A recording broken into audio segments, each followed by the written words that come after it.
Brian, how do you think you can take your game to the next level this year? Honestly, just going 100% every play, being in the best shape I can be, so I'm able to do that, and being on my A game all season basically. How do you think camp's gone so far for you personally?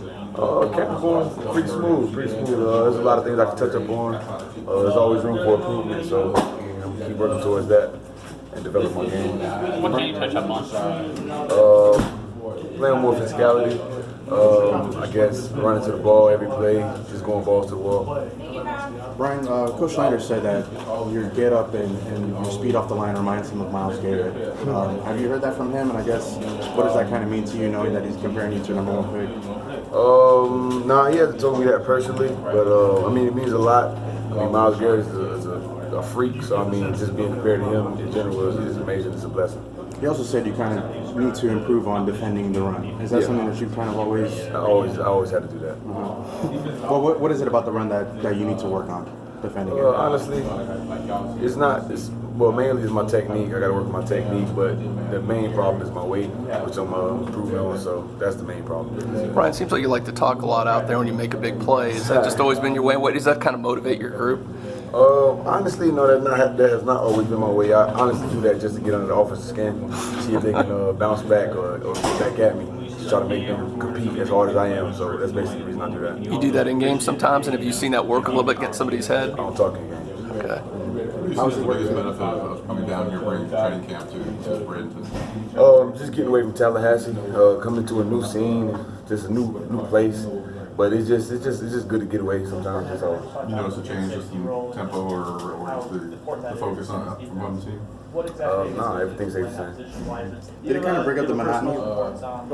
Did it break up the monotony of camp? You know, sometimes you go 4 weeks in a row and it gets kind of. No, not at all. I think we're going hard as we possibly can right now, and that's actually good because we're dead smack in the middle of the camp right now. Do you have a personal goal for yourself, number of sacks this year? Confidential. How are some of the young guys that are coming out? You got Dennis Briggs, Chapman, those guys. How are they coming along? They're coming along pretty well. Dennis catches on really quick, actually.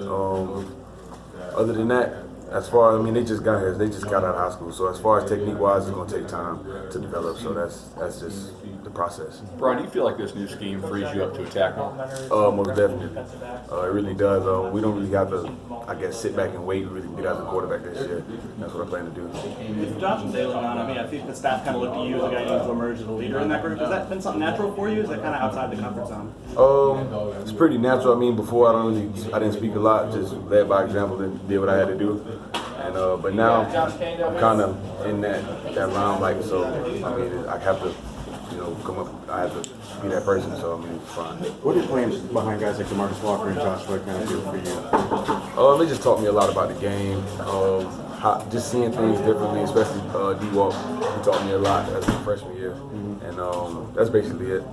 If you said this new scheme is going to help you free up to just go after, you got to be looking your chops at this opportunity. Oh yeah, most definitely. That's why I told you I got to be in the best shape I could possibly be in, so I can do that every play. Did that help motivate you, knowing in the offseason, because obviously you got better shape, it seemed like you dedicated yourself more, just knowing you're going to be in a scene that's going to really, emphasize what you do best? Yeah, it does motivate me, but of course I'm going to have challenges with chips and double teams and whatnot. But with the guys we have, I don't see that being a problem because if they double team me, they don't have to look out for Kane, J-Rob, Wiley.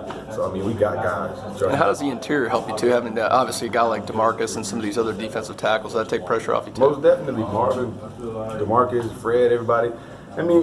Collectively, everybody kind of put out our D-line in the shadows, but that's fine. How's this? Do you think it's one of the best defensive lines in the country? Everything in the dark comes to the light. Is that the best defensive line in the country, you guys? I'm not even going to speak on that. Just have to wait and see. You've been around Willie for a little time. How would you describe him? Just changed your opinion about who you thought he was coming in? No. Actually, I didn't know who he was coming in, so I didn't really have anything to expect. But he's just a genuine dude.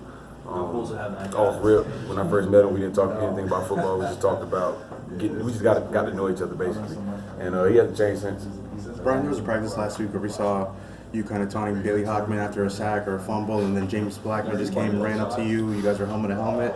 I'm sure you probably remember that moment. I guess What's it like when the quarterback is coming up to you like that? When James is coming up to you like that? I don't know. James is different. That's really the only quarterback that does that. Bailey doesn't do it. Dre's kind of conservative. I don't know. James different. I don't know. He just got that mentality that he can come in my face. I don't think he should do that, but he's only doing that because he's not live. But I mean, but James different though. He thinks different. You said you were getting into under the offensive skin and stuff. I guess to see a guy like that kind of giving it back to you guys, do you think he'll probably do that during the season too? Most definitely. He's a natural competitor. That's what he's gonna do. What does Mark Snyder do best for defensive ends? What is he really getting out of you guys? He teaches really well. He doesn't really get too emotionally hijacked.